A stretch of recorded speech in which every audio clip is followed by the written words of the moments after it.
当然不晓得连着又问他刚刚不是放了一个东西吗？中央，然后区域政府，然后地方，200个地方的城市，阿姆斯特丹、鹿特丹都是这个区域这一级的政府所以大概是这样。但是我觉得跟台湾对照起来很有趣，他现在希望能够在全球经济的竞争过程中，要提高荷兰的竞争力嘛，所以试着把这4个重新串起来，叫做环形城市可是环形城市你不太可能把环形城市变成一个政府那所以他要把4个主要的城市要串起来。那我们台湾其实西海岸已经浮现了，可是我在想，也不可能把台湾西海岸变成一个政府，那么很久干嘛？对不对？所以那个有一点类似了。但是我们现在碰到的是，刚刚说要补充一下这个3都事务线。今天台湾的这个行政区重划碰到的大的问题是，上一次开完会之后，暂时的现象是台北市、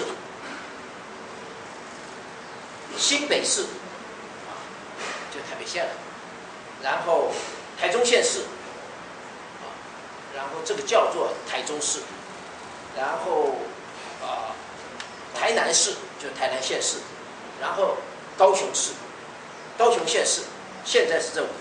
可是马上来的是3个月之后就出来一个桃园准直辖市，我要加在你这几个里头里。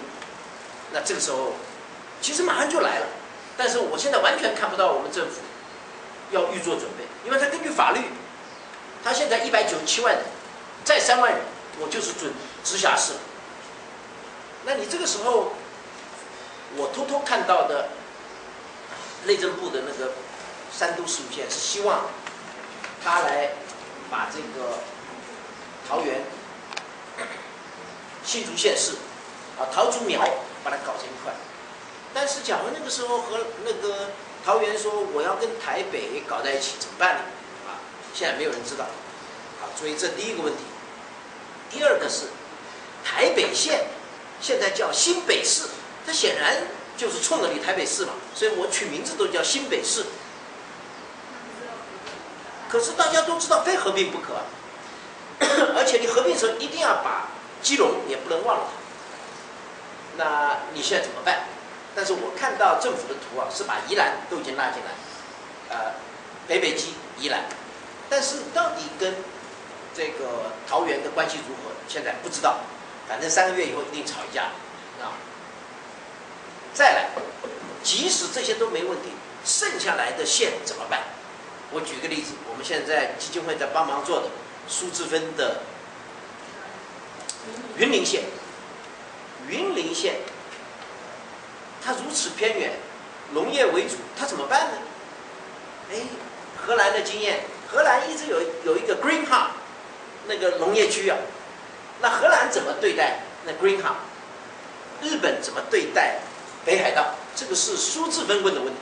苏治芬一直说，你看荷兰那个日本怎么对待那个北海道，荷兰怎么对待 Green Hub？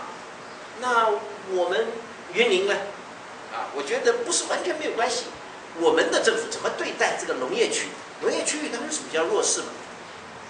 那除了保育以外，如何让他们生活能够好一点？这是第3个。第4个，讲这个剩下来的县，只是用云林县只是例子，我们还有更多的偏远的县，比这个云林还更严重的。澎湖呢，现在已经给了中央政府一点颜色看了，你叫我开赌场，我不要，对不对？可是你更有趣的是，在这个3都事务线的图里面，把澎湖、金门、马祖要把它搞成一块，叫做离岛。那你只要了解马祖的、了解金门的，都知道有点可笑。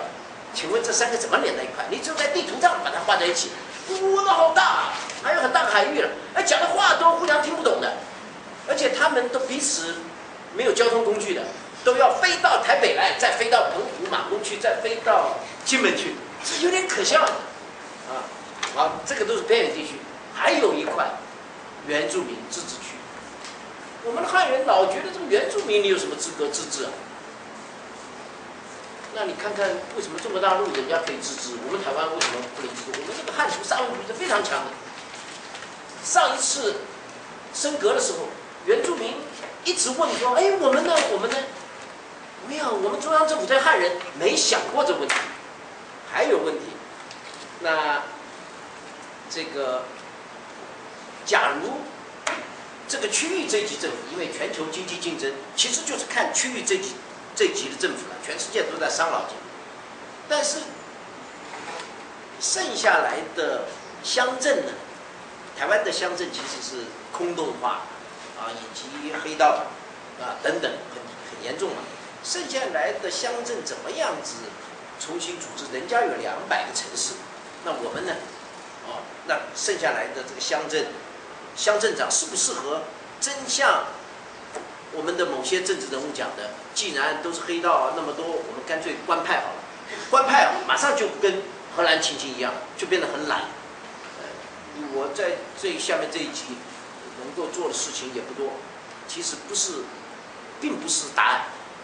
我们台湾已经民主化了，不可能，也没有必要再回头变得不民主了。啊，你看台北的区长，你都看不到台北区长的角色，因为那区长都官派的，没有动能的。